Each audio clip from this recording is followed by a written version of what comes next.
नमस्कार, मैं doctor Pramod Jindal, lungs और फेफड़ों का सर्जन, आज आपके सामने कुछ बताना चाहता हूँ। लंग कैंसर यानी फेफड़ों का कैंसर दुनिया का नंबर 1 कैंसर है।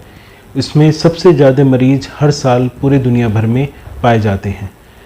भारतवर्ष में भी लंग कैंसर एक बहुत बड़ी समस्या है जो कि दिन पे दिन बढ़ता जा रहा है, और इसका कारण है हमारे नवयुवकों में धूम्रपान या बीड़ी का ज़्यादा पिया जाना और पोल्यूशन जो कि हमारे वातावरण में बहुत तेज़ी से बढ़ता जा रहा है। लंग कैंसर असल में होता क्या है? लंग कैंसर में फेफड़ों के अंदर एक छोटी सी रसौली बनती है जो कि धीरे धीरे लंग्स में फैलने लगती है। आगे भी फैल सकती है, लंग्स के बाहर जा सकती है, हड्डियों में और दिमाग में भी जा सकती है, और जिसके कारण आदमी की मौत निश्चित होती है। इसको इनिशियल पार्ट में शुरुआती सिम्टम्स बहुत सिंपल होते हैं। लंबे टाइम तक खांसी आना, आदमी को सांस लेने में दिक्कतें होना, छाती में दर्द होना या बलगम आना, और पर्टिकुलरली बलगम में खून आना। ऐसे कोई भी सिम्टम अगर आते हैं तो उसको तुरंत अपने फिजिशियन, डॉक्टर या किसी लंग स्पेशलिस्ट को दिखाना चाहिए। एक बार जब आपके पास सिम्टम आ जाते हैं, आप लंग स्पेशलिस्ट से मिल लेते हैं, तो लंग स्पेशलिस्ट एक्सरे या सीटी स्कैन करके उसे कंफर्म करते हैं। उसके बाद एक टुकड़ा लेके उसका कंफर्मेशन होता है कि ये कैंसर है या कुछ और है, और उसके बाद जब एक बार ये कंफर्म हो जाता है कि ये लंग कैंसर है, तब हम उसकी करते हैं स्टेजिंग कि ये कौन से स्टेज में है, फर्स्ट से लेके 4th स्टेज तक। अगर कोई लंग कैंसर इनिशियल पार्ट में है तो ऑपरेशन द्वारा उसको कंप्लीटली निकाल दिया जाता है, और आगे आने वाले टाइम के लिए पेशेंट कैंसर मुक्त हो सकता है कंप्लीटली, और उसका एक नॉर्मल जीवन होता है।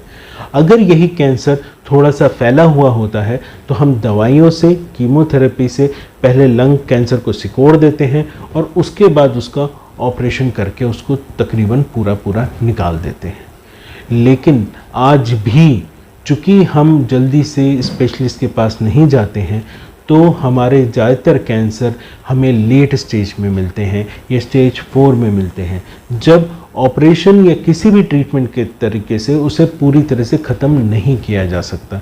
तो ऐसे समय पे हम सिर्फ दवाइयों से उसे कंट्रोल करते हैं या रेडियोथेरेपी से उसे कंट्रोल करते हैं, उसे कम से कम में रखते हैं, और पेशेंट की लाइफ को जितना ज़्यादा हम कोशिश करते हैं लंबा और ठीक तरीके से वो अपना जीवन व्यतीत करे।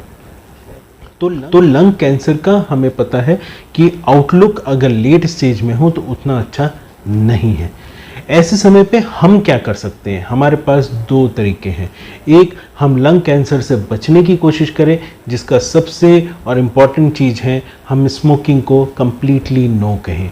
नो स्मोकिंग, किसी भी तरह की किसी भी फॉर्म में स्मोकिंग नहीं करनी है और लंग्स को प्रिजर्व्ड रखना है। सेकेंड, कोशिश करें अपने आप को पोल्यूशन से जितना कम से कम अफेक्ट कर पाएँ, और अगर कभी सिम्टम हो भी तो तुरंत जाके अपने लंग स्पेशलिस्ट से मिलें या उससे किसी भी तरह से कांटेक्ट करें।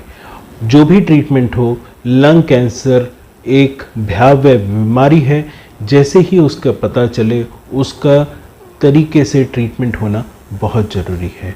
से no to smoking, say yes to life, and say no to lung cancer. Thank you.